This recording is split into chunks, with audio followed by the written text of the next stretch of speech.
एक समय की बात है, एक प्यारा सा हाथी था जिसका नाम था गप्पी। गप्पी अपने जंगल में बहुत खुश रहता था, लेकिन एक दिन कुछ ऐसा हुआ जिससे उसकी जिंदगी बदल गई। खेलते खेलते गप्पी जंगल से बाहर निकल आया और पहुंच गया शहर में। ऊंची ऊंची इमारतें, तेज गाड़ियां और चारों तरफ शोर।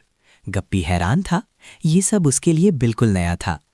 थोड़ी देर बाद गप्पी को याद आया कि उसे वापस घर जाना है, लेकिन ओह नहीं, वो जंगल का रास्ता भूल चुका था। गप्पी इधर उधर भटकता रहा, थककर एक जगह बैठ गया। उसकी आंखों में आंसू आ गए अब मैं अपने घर कैसे जाऊंगा? और उसे बहुत जोरों की भूख भी लगी थी। तभी वहां से एक दयालु इंसान गुजर रहे थे। उनका नाम था मिस्टर सॉड। उन्होंने गप्पी को रोते देखा और तुरंत अपनी गाड़ी रोक दी।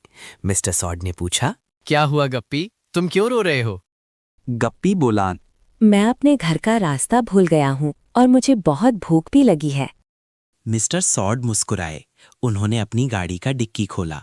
उसमें थे मीठे तरबूज, केले और गन्ना। ये मेरे घर के लिए है, लेकिन तुम पहले खा लो। गप्पी ने पेट भरकर खाना खाया। अब वो बहुत खुश था। उसने अपनी सूंड से मिस्टर सॉड के गाल को प्यार से छुआ। मिस्टर सॉड बोले, मैं धीरे धीरे गाड़ी चलाऊंगा, तुम मेरे पीछे पीछे आओ। और कुछ ही देर में वो जंगल के पास पहुंच गए। ये रास्ता तुम्हारे घर जाता है। गप्पी ने खुशी खुशी मिस्टर सॉड को गले लगाया। Thank you.